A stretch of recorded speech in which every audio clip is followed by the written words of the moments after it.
अस्सलाम वालेकुम। हम कर रहे थे जी एक्सरसाइज 2.1, जिसमें से हमने क्वेश्चन नंबर 1 और 2 जो है वो ऑलरेडी सॉल्व कर लिया था। और अब आपको यहाँ पे नज़र आ रहा है क्वेश्चन नंबर 3।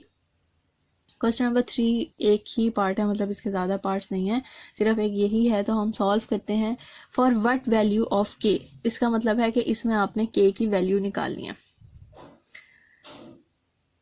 के की वैल्यू निकालने के लिए अब आप याद रखें कि इस पूरी एक्सरसाइज में ना आपने सिर्फ डिस्क्रिमिनेंट का फॉर्मूला लगाना है। हर क्वेश्चन में डिस्क्रिमिनेंट का फॉर्मूला लगेगा। तो अब आप ये देखें कि इसमें आपके पास ये इक्वेशन दी हुई है, आप इसमें से ए बी सी निकाल सकते हैं। तो ए की वैल्यू इसमें आपको नज़र आ रही है के स्क्वायर, क्योंकि एक्स स्क्वायर के साथ जो कुछ भी होता है वो ए होता है। फिर बी की वैल्यू हमारे पास है जो एक्स के साथ होता है, तो एक्स के साथ है 2k+1। सब कुछ जितना भी एक्स के साथ है वो सारा बी होगा। और सी की वैल्यू है जी आपके पास 4। अब आपने इसमें डिस्क्रिमिनेंट का फॉर्मूला लगा देना। डिस्क्रिमिनेंट का फॉर्मूला होता है b² - 4ac। अब आप ये कहेंगे जी मैंने इक्वल टू 0 इसमें क्यों लिखा है?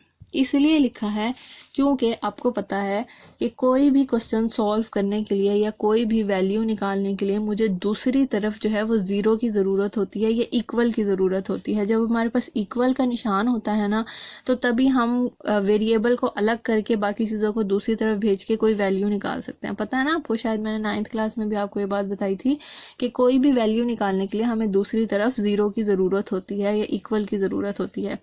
वैसे हायर क्लासेस में, वैसे इन क्वेश्चंस में भी आएगा कि कहीं कहीं आप ग्रेटर देन और लेस देन का निशान भी लगाएंगे।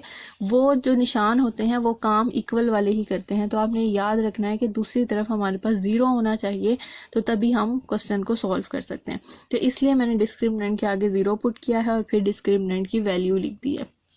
अब सिंपल हमने इसमें वैल्यू पुट करनी है b² - 4ac। b की वैल्यू है 2k+1 का होल स्क्वायर -4, a की वैल्यू है जी k² और c की वैल्यू है 4 = 0। ठीक है, सिंपल डिस्क्रिमिनेंट का फॉर्मूला लगाना है। फॉर्मूला लगाने के बाद आपने वैल्यू पुट कर देनी है। अब ये जो स्क्वायर है आपको नजर आ रहा है दोनों वैल्यूज के साथ है, तो 2 का स्क्वायर हमारे पास 4 आ जाएगा और ब्रैकेट के ऊपर स्क्वायर आ जाएगा। माइनस, जब तीन चीजें आपके पास हों तो नंबर्स को पहले मल्टीप्लाई करना चाहिए, ये मैथमेटिक्स का रूल है। 4 4 = 16, k² = 0।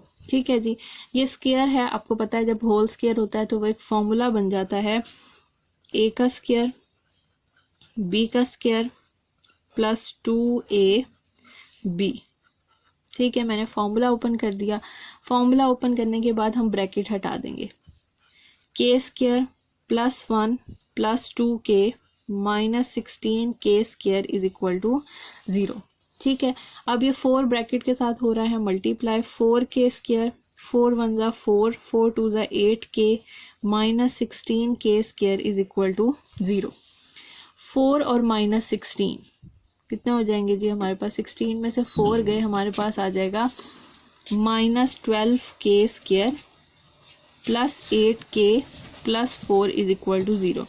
दोनों को सॉल्व करने के साथ साथ जो है जो एक्स्ट्रा वैल्यूज थी उन्हें हमने रीअरेंज करके लिख दिया। अब आप ये देख रहे हैं कि यहाँ पे शुरू में माइनस है। मैंने आपको बताया था कि माइनस कहीं पे भी होता है तो हम उसे कॉमन लेके वहाँ से हटा देते हैं। तो माइनस हटाना भी है और ये भी देख रहे हैं कि 4 भी कॉमन आ रहा है, तो हम यहाँ से -4 कॉमन ले लेते हैं।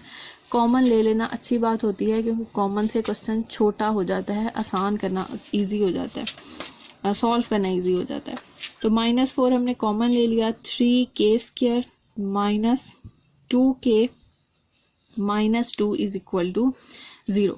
ठीक है, -4 जो है वो यहाँ मल्टीप्लाई हो रहा है, दूसरी तरफ जाके क्या हो जाएगा? डिवाइड हो जाएगा। और जब 0 से कोई चीज़ डिवाइड होती है तो वो 0 हो जाता है, इसलिए हम इसे यहाँ से हटा रहे हैं। हटाने के बाद आप ये देखें आपके पास एक क्वाड्रेटिक इक्वेशन आ गई है। अब आपकी अपनी मर्जी है, आप इसे फैक्टराइजेशन से भी सॉल्व कर सकते हैं, क्वाड्रेटिक फॉर्मूले से भी इसे कर सकते हैं, कंप्लीटिंग स्क्वायर से भी कर सकते हैं।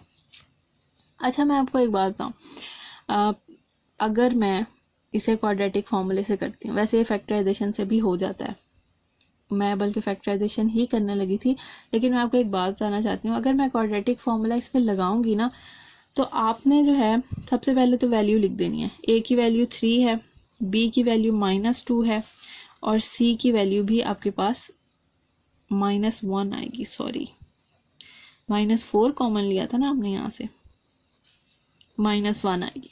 ठीक है, आपने ABC निकाल देना है। ठीक है, जब आप फॉर्मूला लिखेंगे ना तो आपने यहाँ x नहीं लिख देना है, जो आपके पास वेरिएबल इस्तेमाल हो रहा होता है ना वही आपने लिखना है। ये आपने पिछले क्वेश्चंस में भी बात याद रखनी है कि जब भी आप क्वाड्रेटिक फार्मूला लगा रहे हैं ना, तो क्वाड्रेटिक फार्मूला लगाने के लिए ये कंडीशन नहीं है कि आप हमेशा x का इस्तेमाल करेंगे, जो वेरिएबल इस्तेमाल हो रहा होगा ना वो आएगा। y इस्तेमाल कर रहे हैं तो y आएगा, k इस्तेमाल हो रहा है तो k। तो फॉर्मूला है -b plus -b² -4ac divided by 2a। Formula लिख दिया हमने। फॉर्मूला लिखने के बाद हम इसमें वैल्यू पुट कर देते हैं। k is equal to -b की वैल्यू हमारे पास है -2 प्लस -2 का स्क्वायर -4a की वैल्यू हमारे पास है 3 और c की वैल्यू है -1। 2 और 3 सारी वैल्यूज हमने पुट कर दी। माइनस माइनस प्लस 2 प्लस -2 का square 4 minus minus plus 4 3 12 2 plus -4 + 12 जो है हमारे पास 16 होता है, और 16 का जो हमारे पास आंसर होता है अंडर रूट वो 4 होता है। एक दफ़ा प्लस में लिखेंगे और एक दफ़ा माइनस में लिखेंगे। 2 + 4/6 2 - 4/6 4 + 2 6/6 2 - 4 हमारे पास आ जाएगा जी -2/6। ठीक है जी, 6 से कैंसिल हुआ तो हमारे पास एक आंसर आ गया 1। 2 1 = 2 2 3 = 6 -1/3। तो ये है जी हमारे दो आंसर्स। ठीक है, तो दोबारा से रिपीट कर लेते हैं। क्वेश्चन था हमारे पास फॉर व्हाट वैल्यू ऑफ के की आपने वैल्यू निकालनी थी, और के की वैल्यू इस क्वेश्चन में हम हमेशा डिस्क्रिमिनेंट से ही निकालेंगे, क्योंकि आप वहां पे एक वर्ड देख रहे हैं परफेक्ट स्क्वायर, क्वेश्चन में लिखा हुआ है ना परफेक्ट स्क्वायर, तो इसलिए हम डिस्क्रिमिनेंट का फॉर्मूला लगाया, इक्वल टू 0 किया क्योंकि हमें इक्वल के दूसरी तरफ कोई चीज़ चाहिए थी। फिर हमने फॉर्मूला पुट किया, उसके अंदर वैल्यूज़ पुट की, वैल्यूज़ पुट करने के बाद हमने के सिंपल आंसर निकाल लिए। ठीक है जी, ये हो गया जी आपका क्वेश्चन नंबर 3 एंड।